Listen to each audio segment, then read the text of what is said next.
Welcome to Thai PBS World Talk. The Israel-Hamas conflict has been raged on for about 2 weeks now. It started with Hamas attack on the 7th of October, while Israel launched counter-offensive, and it resulted in humanitarian crisis on the ground.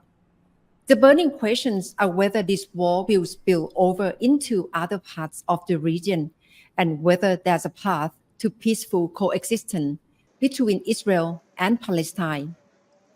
Today, I seek insight from Israeli and Palestinian journalists to show their perspective on this burning issue.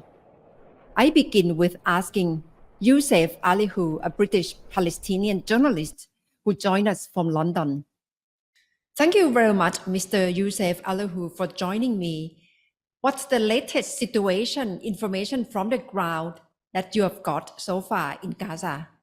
The situation is very dangerous. Israel continues with its unallowed war on the besieged territory, where 2.5 million Palestinians are being terrorized day and night. With the daily power cuts and shortages of drinking water and lack of the internet service, inability to go and stock up supplies and food, it's miserable. I couldn't speak with my family for a few days. Luckily, last night I managed to speak to one of my brothers, and he said, "We hate the night. Each night we survive this aggression on Gaza. It is a miracle." I know how it feels to be targeted as a civilian. They're telling me no one is immune from these targeting attacks by Israeli occupation forces. Paramedics were attacked. Rescue teams were attacked as they were rushing to rescue the wounded. They are telling me, and also I'm a journalist, by the way, so I know what's going on. Over 1,000 Palestinians are still trapped under the rubble. Some of them are alive. And seeing those images in light of the silence of the international community who say Israel has a right to defend itself, it's just outrageous. Civilians are being killed and massacred. Why it's okay for Israel to kill civilians? Why the world intervened when Russia invaded the Ukraine? Why Palestinian blood is achieved? Why we are being treated as subhumans? It's not acceptable that the world, remains silent while these massacres are being committed. The situation is deteriorating. And what's the possibility of people living in the north of Gaza to evacuate to the south? That's the directive of Israel from last Friday. What's the possibility that they can really do so? And will it help? Well, tens of thousands of them, they already left when they received these leaflets from the air.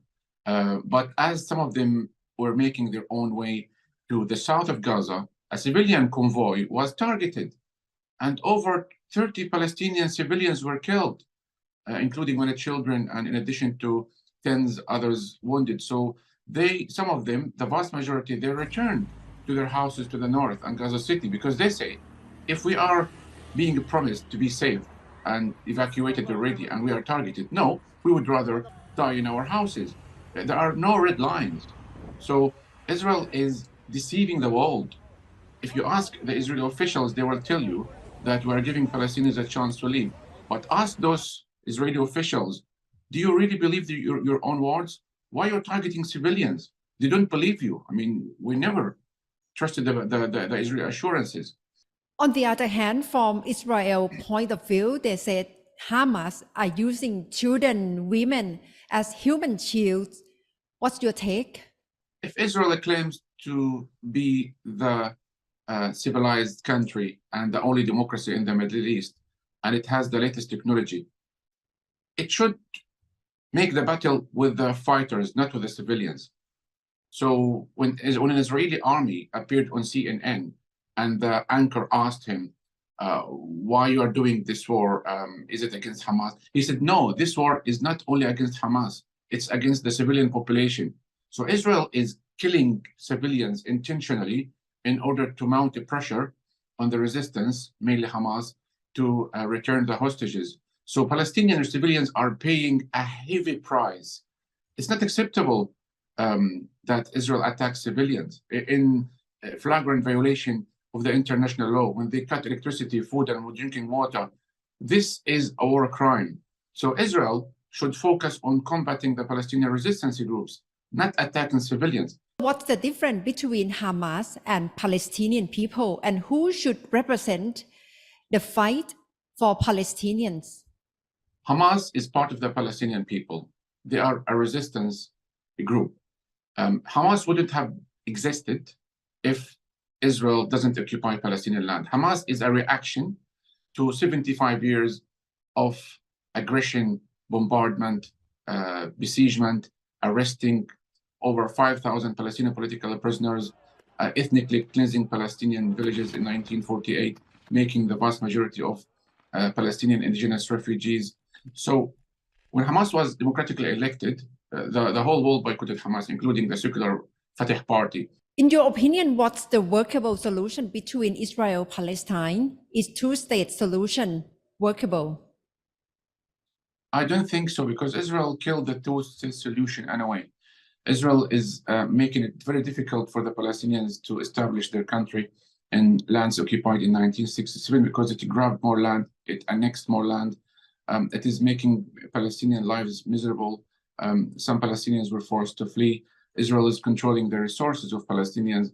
And because of the inaction of the international community, this option is not viable.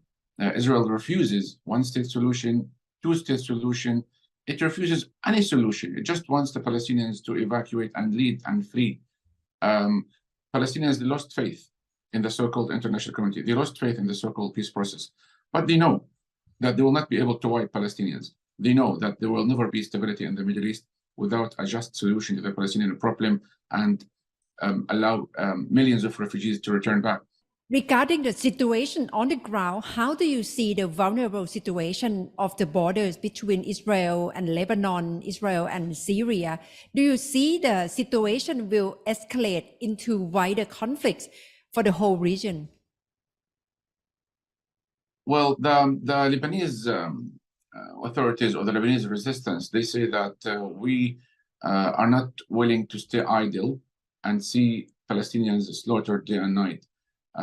Israel accuses Iran of being involved in what's going on by supporting the resistance groups in Gaza. And we know Hezbollah is a proxy arm to Iran. You have the Syrian regime also is being supported by the Iranian regime. So it's hard to tell if it's going to be a regional conflict. But the US administration has sent warning messages to leaders or countries in the region that do not intervene. Otherwise, we will attack you. So I don't think it's going to include other countries, but this depends on the developments inside Gaza. What's important now is that Israel must stop its killing and targeting of civilians. More people are being killed hour after hour. Hospitals cannot cope with the big number of casualties, and to attack civilians and justify that, it just outrageous. As far as you can see as of now at this very juncture, do you see any country can play mediating role between Israel and Hamas? Well, I cannot think of any mediators for the time being, because if you need to be a mediator, you need to make sure that both sides abide by agreements. But we know Israel will not commit itself to implement its promises struck by any mediation. So I cannot think of any mediators, to be honest. I mean, the US may be the one who will be able to say to Israel no, but we know that's the biased stance. So maybe some countries that have normalized ties with Israel, maybe countries that has good relationships with Israel, maybe China, maybe some of the Gulf countries, maybe Turkey that has got good relationship. It's a Muslim country, has a good relationship with Israel. But again, you need to make sure that Israel will abide by those agreements. But it's hard. I can't think of any mediators right now. Thank you very much, Yousef, for joining me, and stay safe on your trip to Gaza. Israeli journalist Ben Dror Yemini has written an article in which he addresses the ongoing conflict and expressed deep concern regarding the role of the Jihad movement in relation to Hamas.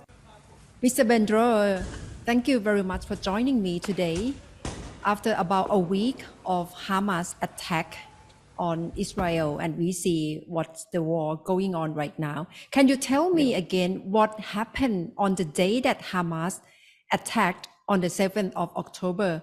What you did and where were you back then?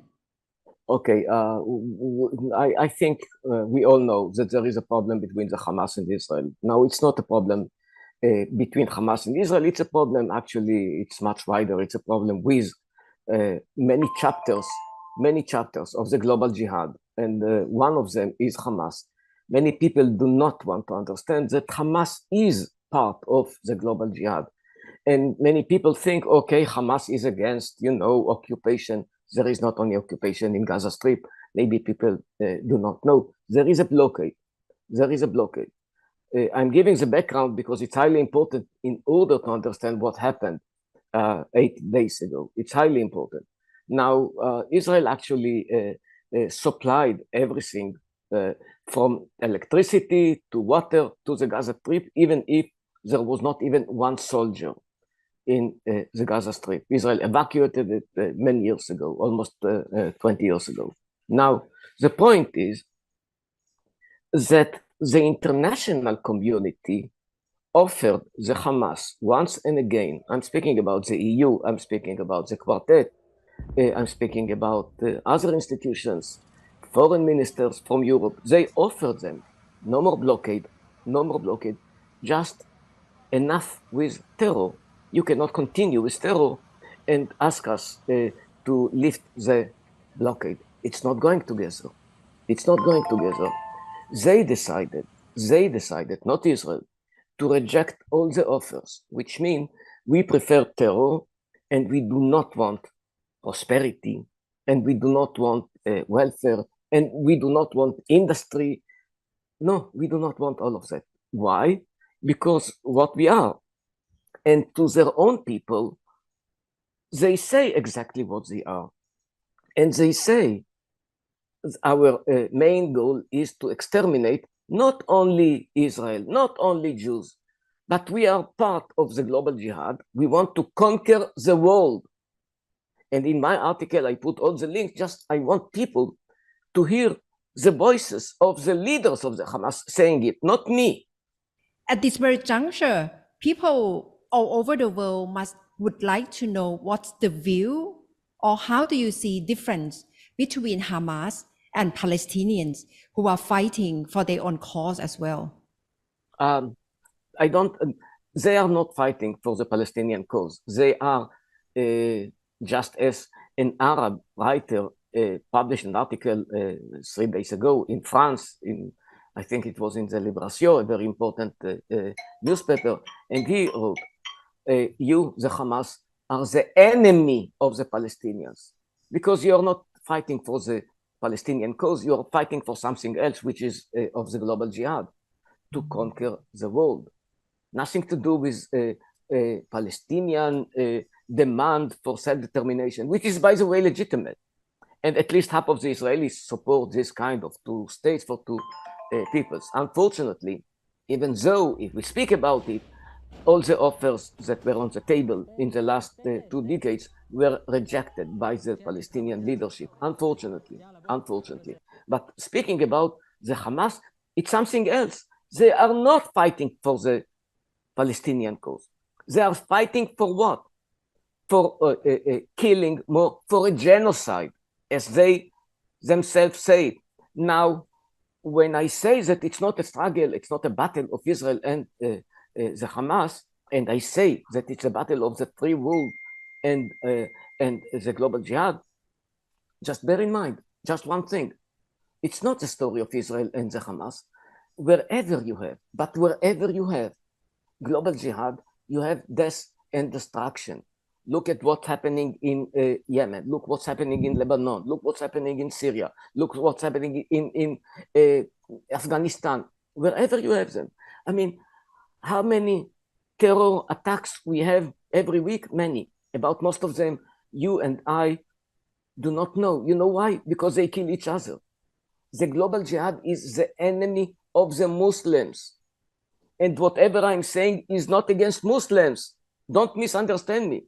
I'm speaking only about this minority. How do you see the situation in Gaza? Will it expand to other parts of the world and has become escalated? Okay, if we zoom out, we do understand that actually it's not even the Hamas. Yes, Hamas is part of the global jihad, but the Hamas, the strings are pulled from Tehran.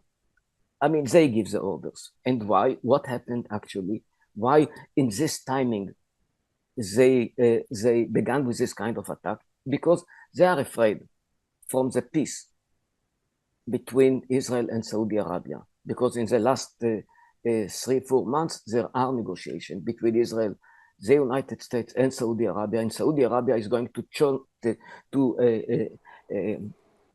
be part of the Abraham Accords, which means that right now we don't pay attention to the fact that Israel actually is making peace with most of the Arab countries. We do not live 20 years ago. We live now. And now we have more and more countries that we have good relationship, normalization, trade, and whatever. Science.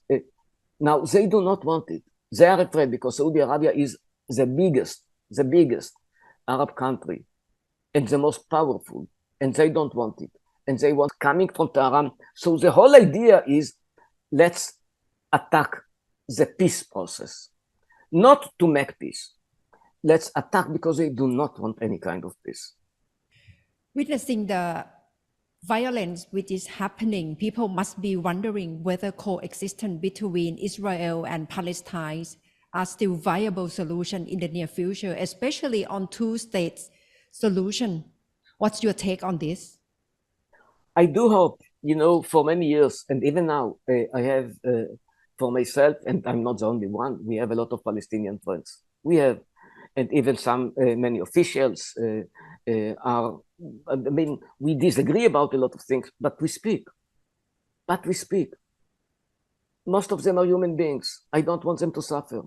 I just want them to accept the solution that was offered again and again by the international community, by Bill Clinton, by George Bush, by Barack Obama, by even Donald Trump. Again and again, the leadership, the moderate leadership said no. They rejected all the peace offer. So, but it doesn't mean that I am not criticizing my own government. I do have. Just in one word, I don't like the settlements, and not only me, many Israelis do not like it, but we distinguish between the criticism against the government, because Israel is a democracy, and yes, we can criticize the government, and the battle against the global jihad, where we are all totally united. And we should be united, not us only. I do hope that the majority in the free world will be united with us Israelis against this darkness, against this axis of evil. In your article, you mentioned the whole world, the whole free world should stand up against Hamas. But in terms of consequences, do you see it will become like 9/11, that President George Bush back then said you are either against us or with us? It's a very good question. No, I mean, not like other countries. Israel is not asking that soldiers will join the battle. No, it's not what we are asking. We need a moral support, which is highly important. We need a moral support from the world. We don't want this kind of people who argue against Israel and the right of Israel to defend itself. That's my problem. When I'm saying that it's a battle of the free world, I don't want anybody to fight for us. We can do it ourselves. We have a very good army, even if 8 days ago, yes, our army had some failures in defending the south, excuse me. But no, all what we need is understanding what the battle is, and understanding that it's not a battle of Israel, understanding that we are fighting against the axis of evil. That's all what we want. No, we are not creating a coalition of states. No, it's not the same. And anyway, we suffered. I mean, when you compare the population of Israel and of the United States, in this terror attack, we suffered 10 times more than what happened in the 9/11. And yet we do not ask for anything. We just ask for understanding that this is a war of the free world against the global jihad. That's all what we are asking. Any chance of any country or any organization can play the role of mediating the current conflict? Look, Qatar has good connections with Hamas. And until now, yes, they were a kind of mediators. And also Egypt mediated many times because high officials, mainly from the intelligence of Egypt, visit regularly in Gaza. And I guess maybe not yesterday, maybe not today, maybe not tomorrow, but yes, they are going to be involved more and more in the upcoming days. Yes, they are going to be, I guess they are going to be involved. What will happen? Because it's not the same. It's not the same because this time Israel declared we are not willing to have rockets on Tel Aviv or on Beersheba anymore. We cannot live like that. We had enough for almost 30 years. It's time to stop it and not to let it happen again by a kind of a ceasefire when they will have all the rockets and all the infrastructure in order to continue attacking innocent civilians in Israel. No, we had enough. Okay, thank you very much, Ben, for joining me, and thank you for your view under this very vulnerable situation, and I hope you stay safe. The humanitarian situation in Gaza has reached a critical juncture, with residents attempting to flee their homes, moving from the north to the south, all while enduring relentless attacks. Gaza as an enclave faces unique challenges. In our upcoming discussion, I asked ICRC spokesperson to shed light on this dire situation. Mr. Chris Hanger, thank you very much for joining me. You are not in Gaza right now, but you are in Geneva, in Switzerland. Can you tell me the situation on the ground, because ICRC has to mobilize support for people in Gaza, especially the situation after the hospital was attacked yesterday? The human misery we've seen unfolding in Gaza and Israel in the last days and weeks is horrendous. People have lost loved ones. People are fleeing with nothing south of Gaza. People are in need of medical supplies, of a respite in violence, of medicine, food, water, and it's really a catastrophic situation, a humanitarian situation that's unfolding. And this is not the first time this is happening. And the ICRC, International Committee of the Red Cross, has been in Gaza for decades, and it's another round of escalation and violence that for people, they're losing everything, they're being killed, they're being injured, and it's really a dire situation. And that's why it's so important that humanitarian aid, but also additional staff from the ICRC is reaching Gaza and is able to help there. How the situation in mobilizing support for Gaza, for people in Gaza?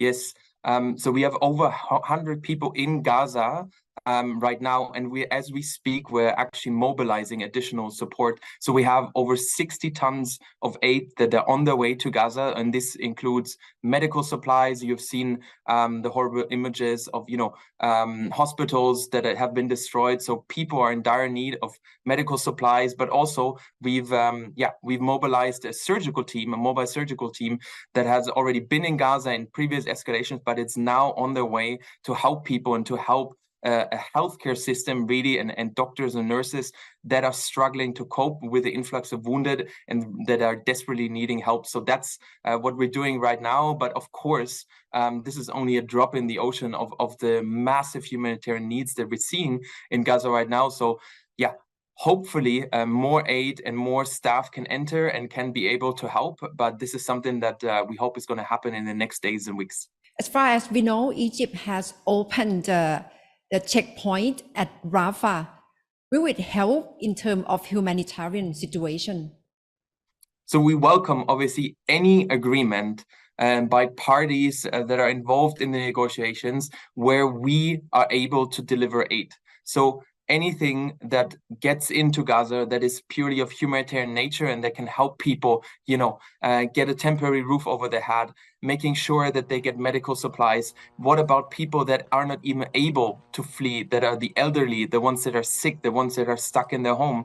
Those people also need caring. So any agreement that is enabling humanitarian aid to enter into Gaza, we welcome this, but of course, it's what I said before, it's only a drop in the ocean and much more needs to be done.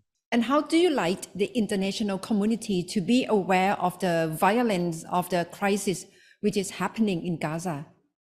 So what I said in the beginning is it's not the first time this is happening. This has been a repeated cycle of violence, which is devastating for both sides, for the communities that have been suffering. We cannot forget that in Gaza, almost 48% of the people living there are children, and they've been growing up with nothing but violence, escalations, and they need something to look forward to. They need a glimmer of hope for the future that is not dominated by violence and fighting. So really, there needs to be at some stage in the future a political solution that needs to be found. But also what is important now is that people get immediate humanitarian aid. But then, of course, what we can also not forget is that specifically children will carry these mental scars that they've been going through from the fighting, from people being displaced. That's something that's horrible. And that's definitely something that's going to haunt them for the rest of their lives. There is idea that probably humanitarian corridor should be built in this circumstance, but in practice, do you think it can really help? So humanitarian corridors are, and we call them safe passage, they're one element where people can get to safety if the fighting is extremely severe, if people are trapped on or beyond the front line. So this is something that where we can help, where we can assist, but that doesn't mean that the laws of war and the Geneva Convention don't apply outside of these humanitarian corridors. What is important that people, regardless of a humanitarian corridor or not, have the right to receive humanitarian assistance. They have the right, or they must not be targeted as civilians. And so it's really important to understand that, yes, sometimes safe passages, humanitarian corridors can help bring people to safety, but it's not a magic wand that can just solve all problems. What is important is that international humanitarian law, the laws of war, apply everywhere in conflict zone. And that means healthcare facilities must not be targeted, civilians must not be targeted, and humanitarian aid must be allowed in. Okay, thank you very much, Chris Hanger, for joining me and for your information regarding the situation in Gaza. Thank you very much. Thanks for having me. Thank you.